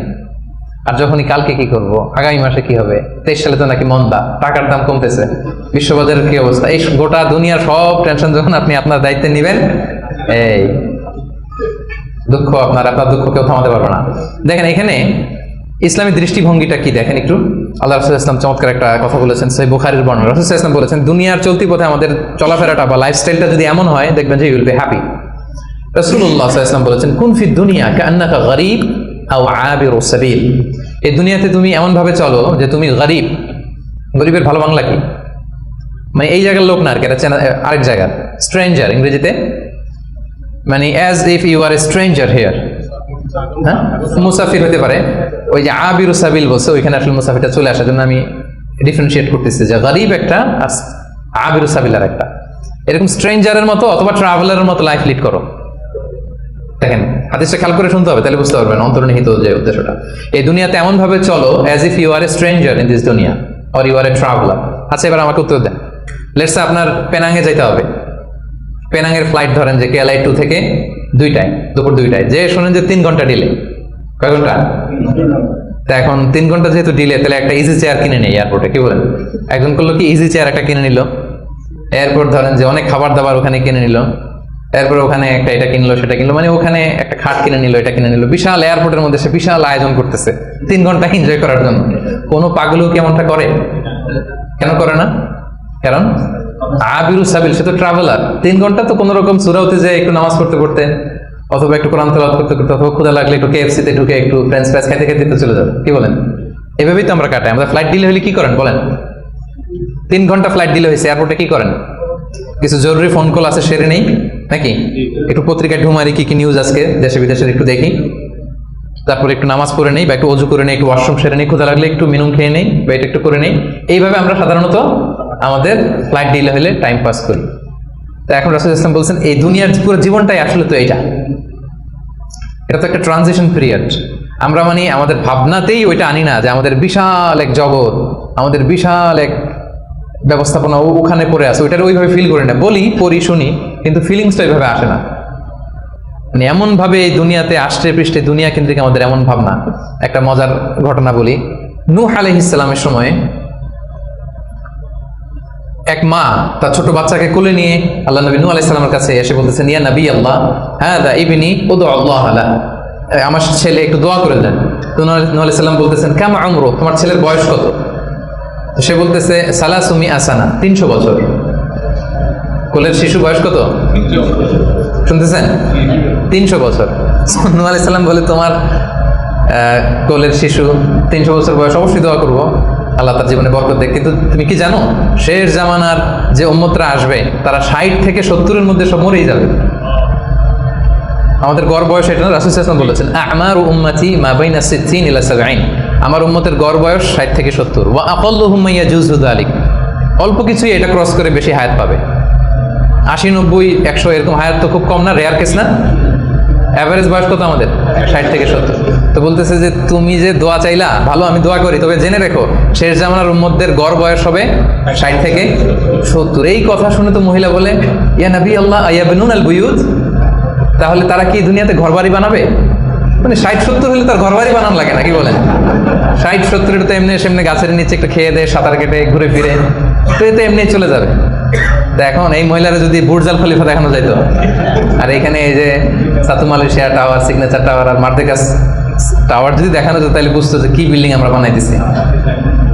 তো রাসূলুল্লাহ সাল্লাল্লাহু আলাইহি ওয়াসাল্লাম কি বলেছেন দেখেন, কুন ফি দুনিয়া কান্নাকা গরীব আও আবিরু সাবিল, এই দুনিয়াতে এমন ভাবে থাকো যেন তুমি স্ট্রেঞ্জার, তুমি ট্রাভেলার। এবং ইবনু আমর রাদিয়াল্লাহু তাআলা আনহু বলতেন, ইদা আমসাইতা ফালা তানতাযিরিস সাবাহ, এখন রাত তো, কালকে সকাল যে পাবা এটা নিয়ে বসে থেকো না, আশা করো না এত বেশি। পাইলে বোনাস, পাইলে কি সকাল পেয়ে গেছি, রাতের অপেক্ষা করো না। ওয়া ইদা আসবাহতা ফালা তানতাযিরিল মাসা, সকাল পাইছো তো রাতের জন্য বসে থাকো না, যদি পাও রাতটা তাহলে বোনাস, খুশি লাগবে। বোনাস পেলে কেমন লাগে? আর যদি আপনি এক্সপেকটেশন নিয়ে রাখেন যে আমি তো 1000 বছর বাঁচবো, এখন দেখেন যে সন্ধ্যাবেলা আজরাইল চলে আসছে, তখন সব একেবারে ভেস্তে যাবে। এজন্য এক্সপেক্ট লেস, তাহলে সুখে থাকবেন। কিন্তু বনি আদমের দেখেন আরেকটা হাদিস না বললেই না, রাসূল সাল্লাল্লাহু আলাইহি ওয়াসাল্লাম বলছেন যে আমাদের প্রত্যাশার ইয়েটা কত বেশি। সহিহ বুখারীর হাদিস, যে লাউ আন্না লিবনি আদম ওয়াদিয়ান মিন যাহাব আহাব্বা ইয়াকুনা লাহু ওয়াদিয়ান ওয়া লা ইয়ামলা আফাহু ইল্লা তুরাব, আমাদের প্রত্যেককে যদি একটা করে স্বর্ণের পাহাড় দিয়ে দেওয়া হয়, আমাদের যে চাই আরো লাগবে, টেন্ডেন্সিটা এমন। রাসূল সাল্লাল্লাহু আলাইহি ওয়াসাল্লাম উপমা দিয়ে বোঝাচ্ছেন, আমাদের প্রত্যেককে একটা করে যদি স্বর্ণের, যদি বলা হচ্ছে ভ্যালি, উপত্যকা বোঝানোর জন্য বলছে, 2 পাহাড়ের মধ্যবর্তী জায়গাকে ভ্যালি বলে, লেটস সে ধরেন পাহাড়ের সমান, আমাদের প্রত্যেককে একটা করে পাহাড়ের সমান স্বর্ণের পাহাড় যদি আমাদেরকে দিয়ে দেওয়া হয়, আমাদের টেন্ডেন্সি হবে যে আরেকটা কিভাবে পাওয়া যায়, এটা হচ্ছে আমাদের টেন্ডেন্সি। এবং কবরে যাওয়ার আগ পর্যন্ত এই চাহিদা কমবে না। আচ্ছা বলেন, একটা পাহাড় কেন, 1000 কেজি স্বর্ণ পাইলে তো আমরা 14 গোষ্ঠী খেয়ে তো শেষ করতে পারবো না, পারবো? তারপর আমাকে দেয়া হলো উহুদ পাহাড় পরিমাণ একটা স্বর্ণের পাহাড়, এরপরে আমার আরেকটা কেন লাগবে, এটা বোঝান কেন লাগবে? কিন্তু হিউম্যান বিং এর নেচার, যারা আছে বেশি সে চায় বেশি, তার ডিমান্ড বেশি, তার এক্সপেকটেশন বেশি। এজন্য সম্পদ হইলেই যে সুখ আসবে এমন না। খেয়াল রাখবেন, মানুষ যত ধনী হয় তার রিজিকের পেরেশানি তত বাড়ে, কিন্তু ধনী হয়েছিলই রিজিকের পেরেশানি কমানোর জন্য। কি বলেন? এই যে আমরা ধনী হইতে চাই কেন? যাতে রিজিকের টেনশনটা কমে, হ্যাঁ, একটা সুন্দর লাইফ লিড হয়। কিন্তু যত ধনী হচ্ছি পেরেশানি কি বাড়ে না কমে বলেন তো? এই জন্য expect less, you will be happy. এই পয়েন্টটা বুঝতে পারছেন? আচ্ছা, 8 number, do not expect gratitude from anyone. কাছাকাছি কিন্তু একটু ভিন্নতা আছে। কারো কাছ থেকে আপনি গ্র্যাটিটিউড আশা করে বসে থাকবেন না, মানে অন্য কেন আমার কাজের অ্যাপ্রিসিয়েট করলো না, আমার কেন থ্যাঙ্কস দিল না, হ্যাঁ, আমার মূল্যায়ন করলো না, আমার দাম দিল না, আমার নামটা নিল না, এরকম হয় না সমাজে? আছে না যে আমার নামটা তো নিল না, কি বলেন, আমার তো মূল্যায়ন করলো না, আমার তো দাম দিল না, ওরা আমি দেখে নিব। এইটা যখন আপনার মধ্যে আসবে যে আমারে কেন অ্যাপ্রিসিয়েট করে না, আমাকে মূল্যায়ন কেন করে না, এই তো আপনি আপনার সুখ নষ্ট করে দিলেন। এই টেন্ডেন্সি থেকে বেরিয়ে হবে না। যেটাই করবো একজনের মানে খুশির জন্য, তিনি কে? আল্লাহ। আপনি আল্লাহ তাআলার খুশির জন্য সব করেন, আপনি হ্যাপি হবেন, আপনার কাজের অ্যাপ্রিসিয়েশনও পাবেন, আপনার নামও মানুষ নিবে, সবই হবে। কিন্তু করবেন কার খুশির জন্য?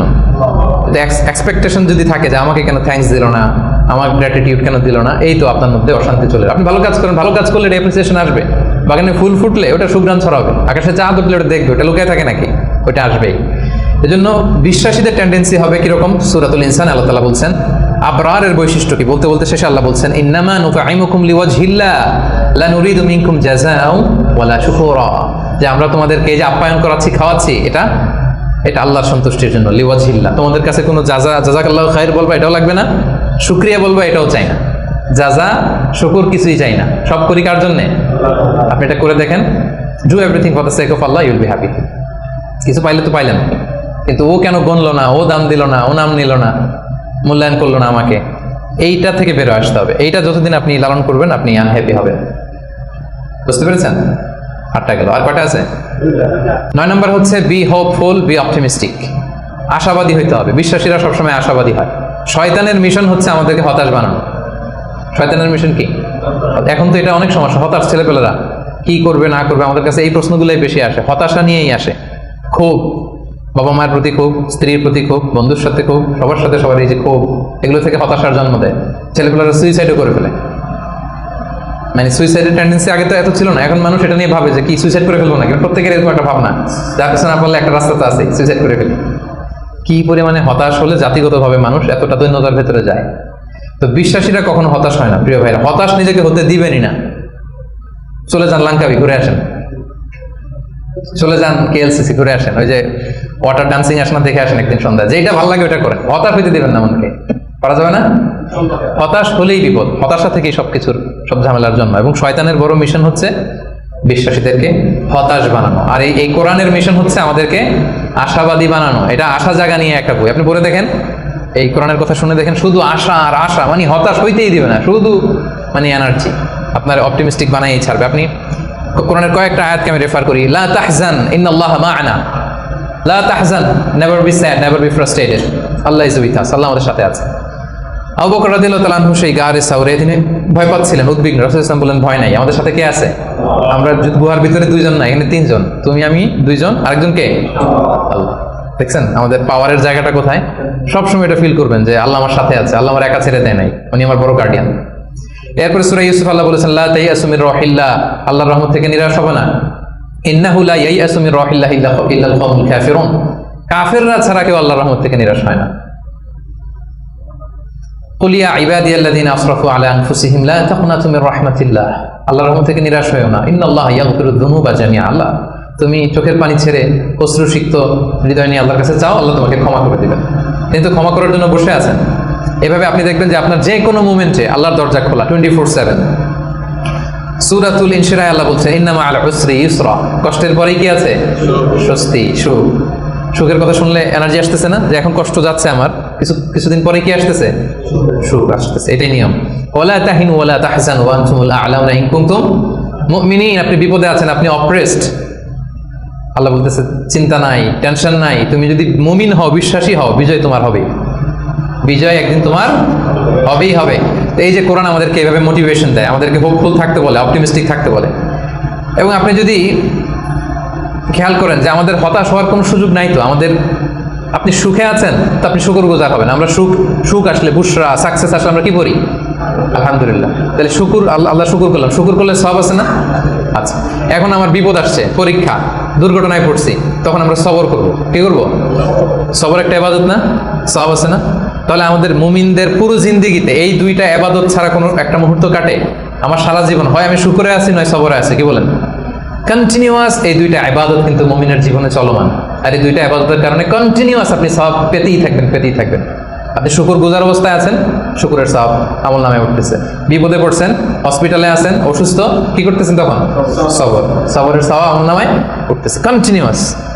তো এই যে আমি কন্টিনিউয়াস সওয়াব পেয়ে যাচ্ছি, এটা কি আপনার মনে আশা জাগায় না? কি বলেন? এমন রাসূল সাল্লাল্লাহু আলাইহি ওয়াসাল্লাম বলেছেন, হাত্তা শাওকাতি ইউশাকুহা ইল্লা কাফারাল্লাহু বিহা মিন খাতায়া, তোমার জীবনের দুঃখ, কষ্ট, জ্বালা, যন্ত্রণায় প্রতিটা কষ্টের মধ্য দিয়ে আল্লাহ তোমার গুনাহ মাফ করে দেয়। আপনার জ্বর হয়েছে, গুনাহ মাফ। দুর্ঘটনা হয়েছে, গুনাহ মাফ। পিছলে মাটিতে পড়ে গেছেন, পা ভেঙে গেছে, গুনাহ মাফ। এমনকি বড়ই গাছে উঠছেন বড়ই খাওয়ার জন্য, বড়ই একটা টান দিচ্ছেন, দিকে কাঁটা ঢুকে গেছে, ইস ব্যথা, এই যে ইস বলে কষ্ট পাইছেন, আল্লাহ বলছে এই কষ্টের কারণে গুনাহ মাফ করে দিলাম। আশা জাগে, আশা। আপনি হতাশা পান করে এবার আমারে বলেন, আপনি কোন ডিকশনারিতে হতাশা খুঁজে? হতাশার তো কোনো সুযোগই নাই আমাদের পুরো জীবনটা হচ্ছে আশা দিয়ে ভরা, শুধু আশা আর আশা। এই যে আমরা এই পৃথিবী থেকে বিদায় নিব, আমরা মারা যাবো, এটা আপনার হতাশ লাগে? কষ্ট লাগে? আরে এটাই তো আসল আশার জায়গা। দেখেন এই দুনিয়ার কষ্টটা আমি আপনার বুঝাই। কিছুদিন আগে আব্বা মারা গেল, ধরেন, এই যে কষ্ট। এরপরে গেল আম্মা, আহারে কষ্ট। এরপরে বউ মারা গেল, আহারে কষ্ট। এই দেখেন কষ্ট, অন্যান্য কষ্ট বাদ দিলাম, আমার প্রিয়জনরা যে আমার থেকে বিদায় নিচ্ছে একটার পর একটা, আমার তো ক্ষতবিক্ষত হচ্ছে না হৃদয়, আমি কষ্ট পেতে পেতে আপনি কত কষ্ট পাবেন? ওইখানেই কষ্ট আছে আপনার? ওইখানের কথা ভাবলেই আরে আমার বউরে তো আমি ওখানে পাবো, আরে আমার দাদাকে তো আমি ওইখানে পাবো, আমার আব্বাকে আমি এত ভালোবাসতাম, আমার আব্বার ওইখানে পাবো আমি। বিশ্বাসে যদি হয় আমার আব্বা আম্মা স্ত্রী দাদা দাদি মিলে আজীবন আতান গায়রা মাজজুজ, চিরকাল ওখানে থাকবো। তো মৃত্যুকে তো মুমিন ভয়ই করেন, এটা তো একটা আনন্দের বিষয়। আচ্ছা আর উদাহরণ দিয়ে বলি, আপনি আছেন মালয়েশিয়াতে, আপনার জীবনের সবচাইতে কাছের মানুষ, প্রিয় মানুষ আপনার আব্বা, উনি থাকে আমেরিকাতে, 10 বছর আপনার দেখা নাই। এখন বলা হলো তোমার গ্রাজুয়েশনও শেষ, ইউএস এর ভিসাও হয়েছে, তুমি মালয়েশিয়া থেকে ইউএসএ যাবো, তোমার সবচেয়ে বড় গার্ডিয়ান তোমার আব্বার সাথে দেখা করতে, খুব কষ্ট লাগবে না আপনার? কি লাগবে বলেন না কেন, কেমন লাগবে আপনাদের? আপনি মহা খুশি হবেন না? আপনার বাবা, আপনার পিতা, আপনার সবচেয়ে বড় গার্ডিয়ান, তার সাথে আপনি দেখা করতে যাবেন। বলেন আমাদের জীবনের মরণের সবচেয়ে বড় গার্ডিয়ান কে? আল্লাহ। আমার সবচেয়ে বড় অভিভাবক কে? আপনার অভিভাবক কি চিনেন না এখনো? আমাদের সবচেয়ে বড় অভিভাবক কে বলেন তো? আল্লাহ। তো সেই অভিভাবকের কাছে আমি যাবো, আমি তো খুশিতে বাকবাকুম হয়ে বসে আছি, কবে যাব? এটা ফিল করতে হবে না? আমার আব্বা ইউএসএ তে থাকে, 10 বছর পরে আমার সবচেয়ে বড় অভিভাবক, আমার আব্বার কাছে যাবো, ওইটাতে আমি এত খুশি। আমার জীবন মরণ দুনিয়া আখিরাতে সবচাইতে বড় গার্ডিয়ান, সবচাইতে বড় অভিভাবক। আমার বাবা আমাকে যত বেশি ভালোবাসে তার চেয়ে আমাকে বেশি ভালোবাসে আমার আল্লাহ। আমার মা আমাকে যত বেশি ভালোবাসে তার চেয়ে আমাকে বেশি ভালোবাসে আল্লাহ। আমি আমাকে, আমার সত্তাকে যত বেশি ভালোবাসি, আমার চাইতে আমাকে বেশি ভালোবাসে কে? তো সেই আল্লাহর কাছে আমি যাব। আপনার কি আশা জাগতেছে না? এরপরে দুনিয়াতে যত কষ্ট হয়েছে সবগুলোর তো বিচার ওই দিন হবে। হাইকোর্টে গেছেন, বিচার পান নাই, বিচার বসছে গ্রামে, বিচার পান নাই, অনেক আনসেটেল জিনিস দুনিয়াতে আনসেটেল, এগুলো সেটেল হবে না ওই দিন? তো আসল খেলা তো ওইখানে, আসল হাসি তো আমরা ওইদিকে হাসবো, আমাদের আসল হাসি সুখ সব তো জমা পড়ে আছে ওইখানে, ওটা তো ফিল করতে হবে। এখন হতাশ হওয়ার স্কোপ আপনি কোথায় পেয়েছেন এবার বলেন আমাকে? হতাশ হবে না? হতাশ হওয়া যাবে? আমাদের হতাশ হতে চাইলেও ঘুরে ফিরে সুযোগ নেই। খুব চাচ্ছে একটু হতাশ হই, একটু টেনশন করি, তারপরেও সুযোগ নেই প্রিয় ভাইরা। তাহলে কি ছিল 9 নাম্বার? হোপফুল হইতে হবে। এই যে আমি যতগুলো বলছি একটাও কি গোজামিল দিয়ে বললাম নাকি? যে কোন রকম গোজামিল দিয়ে আপনাদেরকে আমি একটু হোপফুল বানানোর চেষ্টা করছি? আসলে কি গোজামিল না মহাসত্য এটা? তো আপনি হতাশ হন কিভাবে? আপনি তো এখান থেকে শান্তি খুঁজবেন, প্রশান্তি খুঁজবেন, আপনি তো আরো আশাবাদী হয়ে উঠবেন। তাইলে হতাশ হওয়া যাবে না। 10 নম্বর রিমেম্বারেন্স অফ আল্লাহ, সর্বশেষ সুখী হওয়ার মাধ্যম। এটা দিয়ে শুরু করার কথা ছিল, কিন্তু এটা দিয়ে শুরু করলে বলবো যে এই যে ওয়াজ শুরু করছেন। তো এই জন্য আপনাদেরকে দুনিয়াবি কথাগুলো আগে বলে রিমেম্বারেন্স অফ আল্লাহ, যেটা 1 নম্বরেই আনার কথা ছিল, আমি শেষের দিকে নিয়ে আসলাম আপনাদেরকে। আমি তৈরি করে করে এখন বুঝতে সুবিধা হবে। আল্লাহর স্মরণে হৃদয় প্রশান্ত হয়। আল্লাহর স্মরণে যে হৃদয় প্রশান্ত হয়, আমার একটু আগের যে পয়েন্টটা, এটা যদি আপনি ফিল করেন ভেতর থেকে, প্রশান্ত হবে না আপনার? আপনি তো বিশাল বড় আশা নিয়ে বুক বেঁধে থাকবেন, আপনার তো হতাশ হওয়ার কোনো সুযোগ নেই। আপনি ভিতর থেকে মনোদৈহিক প্রশান্তি, শান্তি, সুখ এটা অনুভব করবেন। আল্লাহ স্মরণ, আখিরাতের স্মরণ যার মধ্যে থাকে সে সুখী হয়, সে জীবনে শান্তি লাভ করে। আর আপনি যদি নাস্তিকদের দিকে তাকান, আপনারা জানেন ওরা কি কঠিন জীবন যাপন করে। বিশ্বাস করেন, টক শোতে অনেক বড় বড় কথা বলে, কিন্তু রাতের বেলা যখন মরণ নিয়ে চিন্তা করার দম বন্ধ হয়ে আসে। আমরা মরণ নিয়ে কথা বলে দম বন্ধ হয়ে আসে, তো বুক ভরা দম নিয়ে আমি তো খুশি, আমি তো আমার রবের কাছে যাচ্ছি, আমার মহা অভিভাবকের কাছে। আতান গায়রা মাজজুজ, এমন সুখ শান্তির সন্ধান আমি পাবো যেটা কাটাপ হবে না কোনোদিন, ছিনিয়ে নেওয়া হবে না, এটা চলবে তো চলবে মহাকাল। তো আল্লাহর স্মরণ, আখিরাতের স্মরণ আমাদেরকে খুব হোপ দেয়, আশা জাগায়, আশা জাগা নিয়ে। কিন্তু নাস্তিকদের কথা যদি চিন্তা করেন, ওদের জীবন মরণ নিয়ে যখন ভাবনা শুরু করে, ওদের দম বন্ধ হয়ে আসে, একটা সাফোকেটিং লাইফ ওরা লিড করে। এজন্য আল্লাহ তাআলা বলছেন আলা বিযিকরিল্লাহি তাতমাইন্নুল কুলুব। কেন আল্লাহর জিকিরে মানুষের অন্তর প্রশান্ত হয়? কেন? আমাদের হিউম্যান বিং এটা দুইটা জিনিসের সমন্বয়, আমাদের দেহ, বডি আর সোল। আমরা যখন ক্লান্ত হই ঘুমালে সতেজ হই, ক্ষুধা লাগলে খেলে ফুয়েল দিলে সতেজ হই। কিন্তু আমাদের রূহ, এটার খাবার কি? আমাদের যে আত্মা, এটা আখিরাতের স্মরণে, আল্লাহর স্মরণে এটা প্রাণবন্ত হয়, এটা সজীব হয়, এটা উজ্জীবিত হয়। এজন্য আল্লাহ তাআলার স্মরণে, আখিরাতের স্মরণে মানুষ উজ্জীবিত হয়, মানুষ প্রশান্ত হয়, সে হৃদয় থেকে একটা সুখানুভূতি সে ফিল করে, এটা রিয়েলাইজ করে। আর যারা এটা করে না, আল্লাহ কি বলছেন? ওয়ামান আ'রাদা আন যিকরি ফাইন্না লাহু মাঈশাতান দানকা, they will live a very suffocating life, very miserable life. আপনি যদি নাস্তিকদের দিকে তাকান, they are all the time long in dilemma, in confusion, they don't know how to go, how to proceed. মানে কি ভাববে, কোন দিকে যাবে, আসলে কি যদি থাকে কিছু, এই যদি থাকের চিন্তায় ওরা একটা দম বন্ধ হওয়ার মতো যে পরিবেশ পরিস্থিতি, এরকম একটা লাইফ তারা লিড করে। আর যারা বিশ্বাসী, আল্লাহ বিশ্বাসী, আখিরাতে বিশ্বাসী, তারা এই পৃথিবীর জীবনে তো সুখী হবেই, আখিরাতে তারা মহাশান্তির সন্ধান পাবে। এবং যে আয়াতটি দিয়ে শুরু করেছিলাম সেটা দিয়ে শেষ করে আল্লাহ তাআলা বলছেন মান আমিলা সালিহাম মিন যাকারিন আও উনসা ওয়া হুয়া মুমিন ফালানুহয়িয়ান্নাহু হায়াতান তাইয়্যিবা ওয়া লানাজজিয়ান্নাহুম আজরাহুম বিআহসানি মা কানু ইয়ামালুন। সৎ কর্ম সম্পাদনকারী কোনো মুমিন ব্যক্তি, নারী হোক পুরুষ হোক, যে আমি 10টা যা বললাম এটা সামহাও হয় ইমানের সাথে সম্পৃক্ত, নয় সৎ কর্মের সাথে সম্পৃক্ত, এটা দুইটা যদি কেউ নিশ্চিত করে, আল্লাহ বলে ফালানুহয়িয়ান্নাহু হায়াতান তাইয়্যিবা, আমি গ্যারান্টি দিচ্ছি, আমি কমিটমেন্ট দিচ্ছি, আমার প্রোক্লেমেশন, আমার ডিক্লেয়ার যে আমি তাদেরকে হায়াতে তাইয়্যিবা, মনে বলেন আল্লাহ হায়াতে তাইয়্যিবা দান করুক আপনাকে, বলি না বাংলায় হায়াতে তাইয়্যিবা মানে একটা পবিত্র জীবন, একটা সুখময় জীবন, একটা শান্তিময় জীবন আমি তাদেরকে দান করবো। এজন্য আল্লাহ তাআলার স্মরণে মানুষের হৃদয় প্রশান্ত হয়। আল্লাহর স্মরণে, আখিরাতের স্মরণে যাদের হৃদয় প্রশান্ত হয়, এদের দুনিয়াতে যে কোনো কষ্ট নাই, সমস্যা নাই তা না, আছে অভাব অনটন আছে, দুর্ঘটনা আছে, কিন্তু এগুলো তাদেরকে উদ্বিগ্ন হতে দেয় না। কথা বুঝতে পেরেছেন? বিশ্বাসী সৎকর্ম পরায়ণশীল ব্যক্তিদের জীবনে কষ্ট আছে, দারিদ্রতা আছে, দুঃখ আছে, কিন্তু এটা তাদেরকে উদ্বিগ্ন বানায় না, এটা তাদেরকে অস্থির হতে দেয় না, অস্থির চিত্তের হয় না, তারা প্রশান্ত চিত্তের অধিকারী। আর আমরা শুরুতেই বলেছি যে অন্তরের সুখী বড় সুখ বা আসল সুখ। তো হৃদয়ের সুখটা তারা সবসময় অনুভব করে। আলা বিযিকরিল্লাহি তাতমাইন্নুল কুলুব, জেনে রাখো, সাবধান, আল্লাহ তাআলার স্মরণেই হৃদয় প্রশান্ত হয়।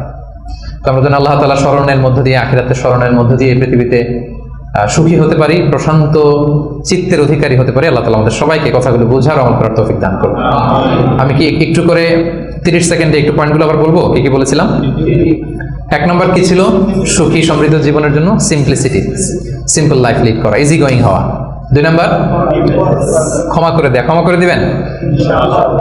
এখান থেকে দেয়া যাবে ক্ষমা করে? ভুলে যান সব দুঃখ, কষ্ট, ক্ষোভ, জ্বালা, ভুলে ক্ষমা করে দেন, দেখবেন যে একটা সুখ পাবেন। মাফ করে দেন না, একটু ক্ষমা করে দিয়ে দেখেন আপনি সুখী হবেন। 3 নম্বরে try to make others happy, অন্যকে সুখী করার চেষ্টা করা, রাইট। 4 নম্বরে be grateful with what you have, যেটা আছে এটা নিয়ে আমি শুকরগুজার যেন হয়, এটা আমাকে সুখী বানাবে। 5 নাম্বার অ্যাভয়েডিং কম্পারিজন, তুলনা কমানো, ও এত ড্যাশিং লাইফ, ওর এত গ্ল্যামারাস লাইফ, ওর এত, এগুলো বাদ দিয়ে আমার যেটা আছে সেটা নিয়ে যেন আমি আরো নিজেকে সমৃদ্ধ করতে পারি, এটা আপনাকে সুখী বানাবে। 6 নম্বরে কি ছিল?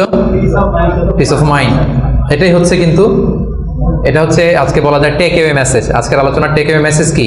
Piece of mind is the real happiness. মনে সুখী আসল সুখ। বলেন, মনে সুখী আসল সুখ। সো আপনার এই মনে সুখ পাচ্ছেন কিনা, এই সুখকে আপনি কখনো নষ্ট করবেন না, এটাই আসল সুখ। আচ্ছা, 7 নম্বরে কি ছিল? এক্সপেকটেশন লেস, মানে এক্সপেক্ট লেস, অল্প প্রত্যাশা করা। বেশি প্রত্যাশা করলে না মিললে কষ্ট, আর অল্প প্রত্যাশা করছি পাইছি অনেক, তাহলে হ্যাপি। আচ্ছা, 8 নম্বরে do not expect gratitude from anyone, অন্যের থেকে গ্র্যাটিটিউড, শুকর, থ্যাংক ইউ, অ্যাপ্রিসিয়েশন, এগুলোর জন্য বসে না থাকা। আচ্ছা, 9 নম্বরে কি ছিল? বি হোপফুল, বি অপটিমিস্টিক, আশাবাদী হওয়া, নিরাশ হওয়া যাবে না। আর নিরাশ হওয়ার কোনো সুযোগই তো আজকে আমরা পেলাম না, অনেক ট্রাই করে, কি বলেন? সো নিরাশ মোটেও হওয়া যাবে না। আর 10 নম্বরে কি ছিল? রিমেম্বারেন্স অফ আল্লাহ, আলা বিযিকরিল্লাহি তাতমাইন্নুল কুলুব, আল্লাহর স্মরণের মধ্যে দিয়ে হৃদয় প্রশান্ত হয়। আল্লাহ তাআলা আমাদের সবাইকে একটা হ্যাপি, পিসফুল, মানে life with full of contentment, tranquillity, একটা হ্যাপি এন্ড পিসফুল লাইফ যেন আমরা লিড করতে পারি। আল্লাহ তাআলা আমাদের সবাইকে তৌফিক দান করুন।